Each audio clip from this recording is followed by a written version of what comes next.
Olá! Nós estamos indo para a nossa sexta lição sobre o livro de Jonas. Então vamos orar ao Senhor, pedindo para que Ele nos abençoe e possamos extrair ainda mais lições desse livro tão precioso. Senhor Deus, muito obrigado, Senhor, porque nós temos liberdade de falar de Ti, Senhor. Obrigado, Senhor, pela Tua palavra, pela Bíblia, Senhor, pelo livro de Jonas que tem nos ensinado, Senhor, e que o Teu Espírito, Senhor, possa também hoje falar ao meu coração e ao coração de cada um que estiver assistindo esse vídeo, Pai. É isso que eu te peço, em nome de Jesus. Amém. Na última lição, nós vimos a angústia dos marinheiros em terem que tomar aquela decisão e realmente jogar Jonas no mar, o quanto eles relutaram contra isso, né? Tentaram salvar Jonas, mas ao final viram que era a única forma deles mesmos sobreviverem, era jogando Jonas no mar. E é isso que eles fazem. Mas no capítulo 1, verso 17, nós vemos uma verdade preciosa. Diz assim: Então o Senhor preparou um grande peixe para que engolisse Jonas, e ele ficou 3 dias e 3 noites no ventre do peixe. É muito interessante nós pensarmos que enquanto os marinheiros estão lá remando, tentando salvar Jonas, Deus já tem um plano específico para isso. Deus já manda aquele peixe sair de onde ele estiver e ir lá para perto do barco, né? Ele preparou esse peixe. Aqui está dizendo que ele preparou um grande peixe. Então, esse é o plano da graça de Deus para Jonas. Ele começa quando Deus começa preparando já esse peixe para engolir. Deus designou esse peixe para engolir Jonas. Um peixe que aparentemente parecia sinônimo de morte de Jonas, né? Parece que é um ato de punição de Deus contra Jonas quando ele é engolido, mas na verdade não era um ato de punição, e sim um ato de misericórdia e graça. O peixe salvou a vida de Jonas, e nós vemos isso quando ele engoliu e deixa Jonas ali preso 3 dias e 3 noites. Ele aprisionou Jonas dentro do peixe, até o próximo momento de libertação dele, né? Então, nós vemos que em todo o processo, Jonas não busca Deus, Jonas não ora, Jonas não pede misericórdia. Parece aparentemente que Jonas desistiu de Deus, é isso que nós vemos aí pelos fatos, né? Mas Deus não desistiu de Jonas. Jonas podia achar que o mar era a sepultura dele, mas como disse o pastor Hernandes Dias Lopes, esse lugar foi o de reencontro de Jonas com Deus. Então não foi a sepultura, mas o lugar de reencontro. E é interessante notar que até aqui parece que Jonas teve escolhas. Jonas, ele decidiu, né, não ir para Nínive. Jonas decide pegar o barco, Jonas decide dormir, Jonas decide não orar, Jonas é confrontado e diz para os marinheiros jogarem ele no mar. Parece que Jonas aqui está com todas as decisões na mão dele, mas Deus coloca ele no lugar que ele não tem o que decidir. Jonas não pode decidir: eu vou ficar vivo aqui dentro do peixe, não, eu vou sair daqui de dentro do peixe. Não. Deus coloca ele num lugar imobilizado, aprisionado, sem poder de fazer absolutamente nada, né? E é nesse lugar que Jonas realmente vai encontrar o Senhor. Quando ele desce no profundo do mar e vai para dentro do peixe, é ali que acaba toda a sua autossuficiência. Até aquele momento ele achava que ele dava conta das coisas, né? Ele é que estava definindo o destino dele. Eu vou lá para Tarsis, né? Não vou para Nínive. Mas ele não estava decidindo nada, né? Ali acabou a autossuficiência dele. Foi apenas quando ele fracassou totalmente que ele pôde começar a modificar a sua vida. Foi só quando ele se viu sem poder algum que ele pôde começar a modificar a vida dele. A Bíblia está repleta de histórias de homens que viveram momentos de fracasso. Abraão, Davi, José, Pedro, todos esses, em algum momento, pareceu que estavam dentro do peixe, né? Estavam no fundo, estavam acabados, estavam lá no fundo do mar. Mas, na verdade, cada fracasso deles foi uma forma de modificar a vida deles e seguir um plano perfeito que Deus tinha para a vida deles.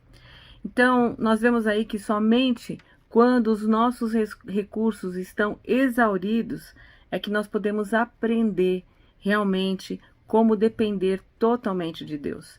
Enquanto a gente acha que a gente está ainda com o controle na mão, né, que nós estamos definindo nossos caminhos, nós nos sentimos autossuficientes e não dependemos inteiramente de Deus. Então, a gente só realmente sente o quanto que nós dependemos de Jesus. Quando nós estamos completamente nas mãos dele, a gente não tem o que fazer. Eu já passei por uma doença grave, né? Já passei pelo câncer. E quando você está em tratamento, você se vê ali totalmente entregue. Por isso que eu particularmente não gosto muito da ideia de que as pessoas falam, ah, você é uma guerreira, porque eu não guerreei, eu não tinha armas na mão, né? Eu só tinha dependência total do Senhor Jesus. E é nesse momento que nós encontramos ainda mais Ele, nós percebemos que realmente Ele é tudo que nós temos. Nós percebemos que Ele é tudo que nós precisamos, porque Ele é o nosso tudo. Mas essa mudança na sua vida não começa só quando você está no mar e no peixe, não é local. A mudança começa quando você começa a falar com Deus, quando você começa a orar. E é isso que nós vamos ver hoje, né? Essa oração que Jonas faz lá dentro do peixe. Aquele homem que não tinha orado até aquele momento, ele começa então a orar. E é essa oração que nós vamos ver na aula de hoje, a partir aqui do capítulo 2. Tem que ficar claro para nós que é Jonas que está escrevendo essa história aqui. E, portanto, Jonas, ele escreve tudo o que ele passou, né, através dessa oração. No capítulo 2, verso 1 diz assim: do ventre do peixe, Jonas orou ao Senhor, seu Deus. Essa oração de Jonas não foi uma oração, nós vamos ver no geral dela aqui, como uma oração pedindo socorro para Deus. Ai, Senhor, me tira daqui de dentro do peixe. Ai, Senhor, faz com que alguma coisa aconteça, né? Me livra dessa situação de morte. Não, Jonas faz uma oração que apresenta 3 motivos aqui. Ela primeiro, do versículo 2 a 6, nós vamos ver que é uma oração de gratidão. Depois, dos versos 7 a 8, nós vamos ver que é uma oração de arrependimento. E depois, no verso 9, uma oração de consagração. E tudo começa aqui dizendo: do ventre do peixe, Jonas orou ao Senhor, seu Deus. Vocês lembram que os marinheiros tinham pedido para que ele orasse para o seu Deus? E o que Jonas fez?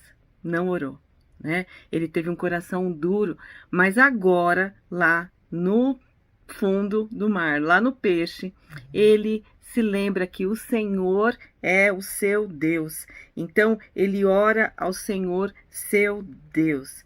Nas profundezas, ele lembra que Deus é o Deus dele, o Deus da aliança, e a quem ele podia realmente falar, né? Ele podia entrar na presença desse Deus.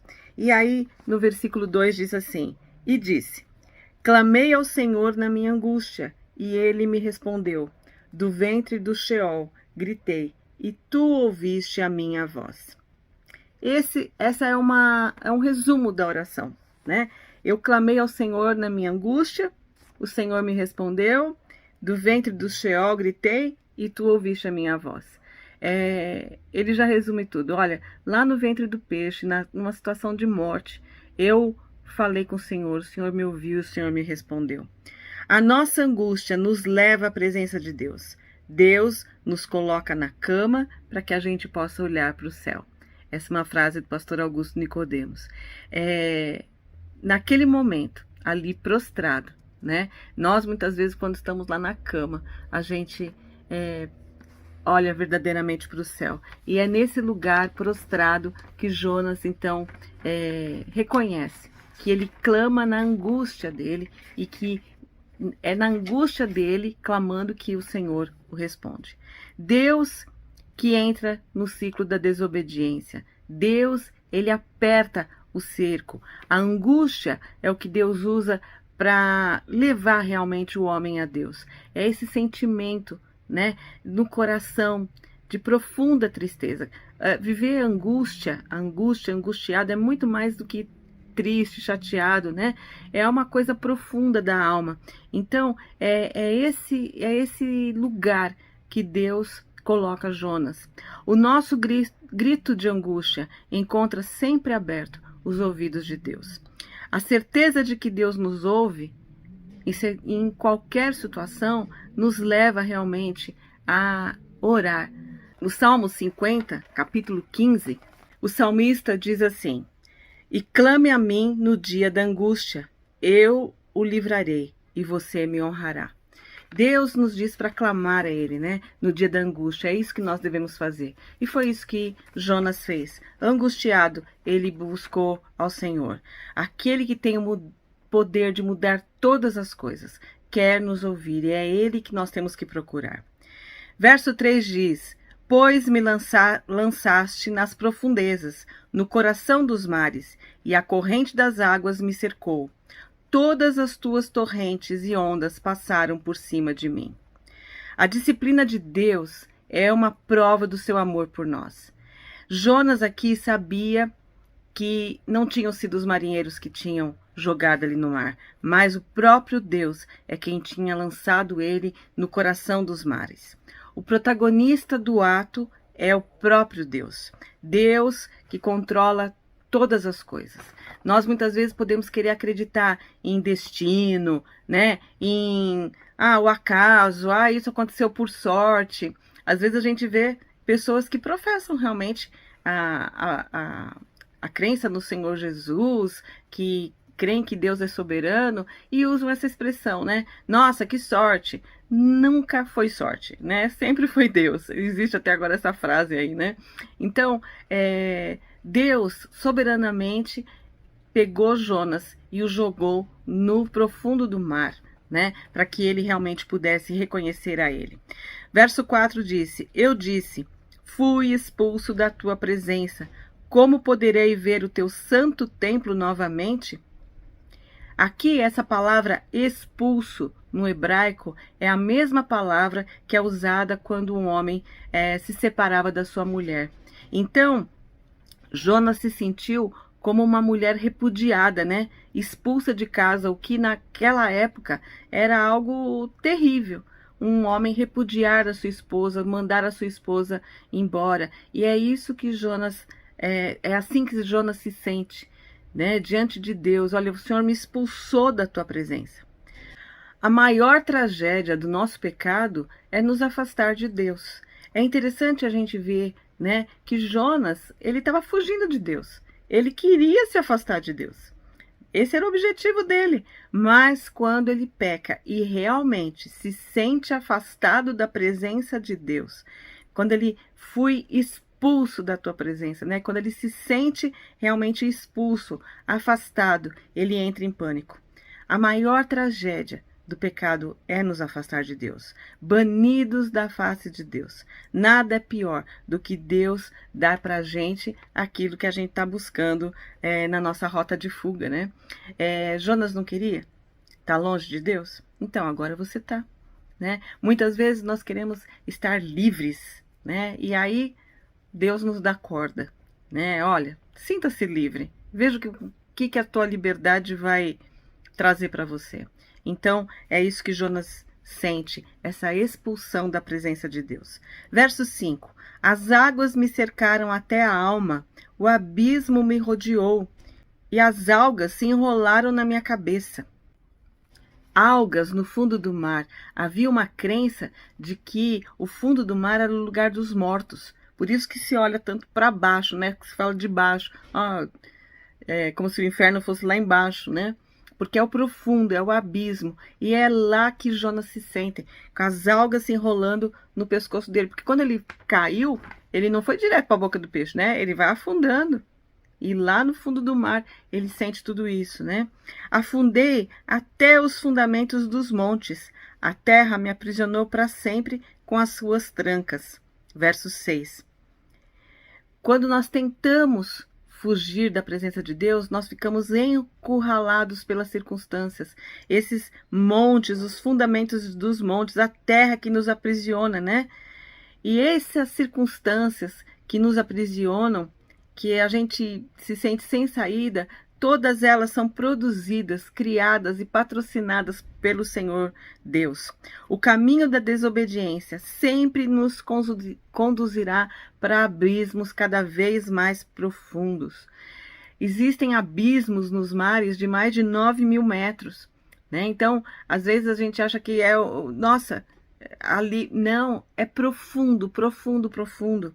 O pecado, ele aprisiona a gente, ele nos tranca, ele nos destrói, e é essa profundeza que Jonas se sente nessa situação de desesperança, no abismo, sem saída, enrolado pelas algas, né? É assim que ele se vê naquele lugar. E em verso 6, a segunda parte diz: mas tu fizeste subir a minha vida da sepultura. Olha que maravilhoso, né? Nesse momento em que você está lá no fundo do poço, em que parece que está tudo perdido, em que você está enrolado, trancado pelas circunstâncias, né? Deus faz subir a sua vida da sepultura. Nós estávamos mortos pelos nossos delitos e pecados, aprisionados, era assim que nós estávamos. Mas na cruz, Jesus nos trouxe da sepultura, da morte para a vida, né? O sangue dele fez isso conosco. Então, ele nos deu nova vida. Quando chegamos ao fundo do poço, de lá é só a mão de Deus que pode nos tirar. O que estava... Aparece aqui a palavrinha, mas, né? Contudo, foi o Senhor que me tirou de lá. Nenhum poço é tão profundo que Deus não possa nos alcançar. Corrie ten Boom foi aquela mulher, né, que salvou tantos judeus, que viveu na época do nazismo, dizia isso. Não vai ter lugar tão profundo que ele não possa nos alcançar. No versículo 6 e o versículo 7, vão falar desse livramento que Deus deu para ele. Contudo, Deus me tirou de lá. Verso 7 diz: e eu me lembrei do Senhor quando a minha vida desfalecia, e a minha oração chegou a ti no teu santo templo. Deus nos tirou completamente das trevas. Efésios, capítulo 2, versos 3 e 4, diz assim: anteriormente, todos nós também vivíamos entre eles, satisfazendo as vontades da nossa carne, seguindo os seus desejos e pensamentos. Como os outros, éramos por natureza merecedores da ira. Todavia, Deus, que é rico em misericórdia, pelo grande amor com que nos amou, deu-nos vida com Cristo, quando ainda estávamos mortos em transgressões. Pela graça vocês são salvos. Então, todavia, né? Contudo, que palavra maravilhosa. Essa palavra mostra que Deus nos tirou daquela posição que estávamos. Todavia, ele nos salvou. Eu então me lembrei do Senhor quando a minha vida desfalecia, e a minha oração chegou a ti no teu santo templo. É nesse momento que o peixe pega ele e sobe. O peixe vem em resposta.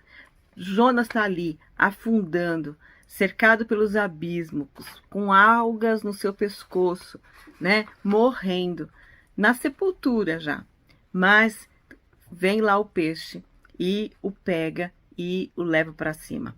A soberania de Deus e a responsabilidade humana andam sempre juntos. Nós não compreendemos como isso acontece, né? Quanto que era Jonas decidindo coisas, ele errou, ele decidiu, ele pecou, ele desobedeceu, e aí Deus age na vida dele, mas Deus é quem deixou Jonas pecar. Como que é isso, né? São coisas que nós não precisamos entender. Nós precisamos aceitar que existe uma responsabilidade humana nas decisões que tomamos, nas escolhas que fazemos, mas estamos sobre a soberana mão de Deus. Na dúvida, ore, né? E é isso que Jonas faz aqui, ele ora, e o peixe enquanto ele estava pensando ali que era o final dele, já estava vindo. Quando chegamos ao final dos nossos recursos, devemos sempre nos lembrar daquilo que nos traz esperança, né? Aqui, Jonas, no verso 7, ele diz que ele lembrou do Senhor. E ele lembrou do Senhor e a oração dele chegou no santo templo. Ele lembrou do templo do Senhor. Ele se lembrou que se ele se voltasse ao Senhor, é ali que haveria a saída. Jonas não precisava estar lá no templo físico, né? Ele, como um profeta, não precisava ir lá no santuário para falar com Deus. Não, o templo do Senhor estava ali, naquele lugar, no fundo do mar, no momento da angústia. O templo, para Jonas, era o lugar do sacrifício, o lugar do retorno, o lugar do arrependimento, o lugar do pagamento do pecado. E é esse lugar, né, que Jonas vai. A sua oração chega a Deus no seu santo templo, nesse lugar de arrependimento, de sacrifício, de oração, de entrega realmente a Deus. No versículo 8, Jonas diz: os que se apegam aos ídolos inúteis afastam de si a misericórdia. Nós devemos saber que toda idolatria é uma atitude tola e ingrata. Jonas aqui, ele estava se apegando a ídolos inúteis antes. Um nacionalismo exagerado, né? A uma autoestima. Ah, não, eu não vou naquele povo, eu sou melhor que eles, né? Então, Jonas aqui também tinha seus ídolos. Mas é interessante que, apesar de idolatrar outros, apesar de não estar ali amando e tendo Deus como seu único Senhor, Deus mesmo assim não desiste dele. A misericórdia de Deus alcança os idólatras. Somente o Deus verdadeiro é que poderia salvá-lo. Então, poderia tirá-lo daquela idolatria, do nacionalismo exacerbado, da sua autoestima. Ele estava lá no fundo, ele não podia fazer nada e é ali que Deus o salva. Versículo 9 diz: mas eu te oferecerei sacrifício com voz de ação de graças, pagarei o meu voto. A salvação pertence ao Senhor. Jonas contrapõe aqui, né? Os que se apegam a ídolos inúteis afastam de si a misericórdia, mas eu te oferecerei sacrifício com voz de ação de graça, pagarei o meu voto. A salvação pertence ao Senhor. Eu sei que é só o Senhor que pode me salvar. Nós devemos saber que nós só encontramos o verdadeiro sentido da vida quando nós nos voltamos para Deus. E Jonas aqui encontrou esse sentido, né? Ele diz: eu vou fazer isso. Eu vou fazer isso. A salvação é planejada, executada, consumada, dada por Deus. A salvação pertence a Deus. E é Deus quem move o coração de Jonas para esse arrependimento. Então, Jonas aqui, ele chega a 3 conclusões. Primeiro, ele chega à conclusão da inutilidade da idolatria. Os ídolos inúteis não trazem salvação, né? Essa minha nacionalidade, esse querer ser aquele que ia salvar os meus dos ninivitas, isso não me trouxe salvação, isso me trouxe morte, né? Ele viu a inutilidade dos ídolos, ele viu que ele deveria oferecer um sacrifício de gratidão, com voz de ação de graças, faço um sacrifício. E ele reconhece que a salvação pertence totalmente a Deus. Esse é um texto central da Bíblia. A salvação pertence a Deus, não pertence às mãos humanas, não é fruto das nossas boas realizações, não é fruto do nosso bondoso coração, não. A salvação pertence a Deus e é Ele quem dá graciosamente a quem Ele quer, como Ele quer, no tempo que Ele quer. Bom, aqui nós temos como final, né, o que aconteceu com Jonas depois desse tempo em oração, depois dessa entrega de coração ao Senhor. O versículo diz aqui: o Senhor deu ordens ao peixe e este vomitou Jonas na terra. Aqui existe um registro detalhado de como Jonas retornou à terra. Deus deu um comando para o peixe. Mais uma vez nós vemos aqui que Deus comanda todas as coisas. Deus comanda o mar, Deus comanda o vento, Deus comanda o peixe, né? E todos eles o obedecem. Só quem não obedeceu foi Jonas. Mas mesmo assim, Deus vai comandar Jonas para o lugar que ele quer, né? Então, nós vemos que é interessante aqui que Jonas diz que ele foi vomitado. Jonas não chegou pertinho da praia, o peixe abriu a boca e ele saiu. Ou ele foi cuspido, não, ele foi vomitado. Aquele profeta indigesto passou 3 dias na barriga do peixe. Às vezes a gente pensa muito sobre Jonas, mas para o peixe também não deve ter sido uma boa coisa ter aquele homem na sua barriga, né? Ali 3 dias. E aí chega um momento em que Deus, olha, é aqui, é essa praia, pode vomitar ele, né? E ele é vomitado e ele sai de lá imundo, né? Como ele realmente ele chegou no final do poço mesmo, né? No fundo do mar, na barriga do peixe, sendo vomitado. E nós vemos muitas vezes que nós não percebemos que nas circunstâncias ruins ali, pelo que nós estamos passando, o mal não são os outros, né? Nós é que somos o que está ocasionando aquela indigestão. Nós somos o problema. Jonas, ele era o problema no barco e agora ele era o problema da barriga do peixe, né? E daí esse peixe então vomita. Jonas foi totalmente humilhado, quebrantado. Deus fez um tratamento completo, né? Em ele reconhecer que nada era dele, que realmente ele estava totalmente nas mãos de Deus. E é isso que nós vemos em Jonas agora. Ele está lá de novo, em Jope, e vai ter que de novo ir para Nínive, como Deus tinha mandado ele fazer. E nós vamos ver que essa viagem não é tão curtinha, não. Deus não deixa ele lá na portinha de Nínive. 800 quilômetros teriam que ser percorridos até que ele chegasse aonde realmente Deus queria que ele estivesse. A oração de Jonas nos mostra verdades sobre a graça de Deus. A primeira grande verdade é que nós somos pecadores culpados. Jonas sabia que a justiça divina existia e que ele merecia. Está lá no verso 3, né? Quando ele diz, o Senhor me lançou nas profundezas, né? No coração dos mares, as torrentes estavam sobre mim. Ele sabia que ele merecia aquilo, né? Tanto que ele mesmo é quem diz, joguem, eu sou o problema. Né? Então nós somos pecadores culpados. Essa é a primeira grande verdade. Mas nós temos que saber que nós somos impotentes espiritualmente. Somos pecadores e não podemos mudar isso pelos nossos próprios recursos. Nós não podemos salvar a nós mesmos.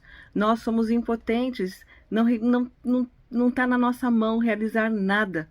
Né? E Jonas, ele só começou a ser restaurado, só começou a ser trabalhado a vida dele quando ele reconheceu essa impotência. Dentro do peixe eu não posso fazer nada, né? Foi o Senhor que me resgatou, foi o Senhor que me tirou da profundeza do mar.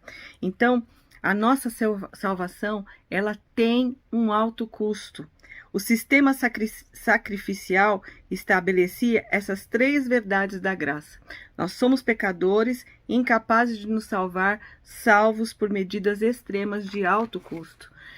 No sistema sacrificial era morto um animal, e esse animal tinha que ser um animal perfeito, né? Um dos melhores do rebanho lá, não podia ser aquele bichinho que, isso aí eu não vou poder vender, então eu vou sacrificar. Não.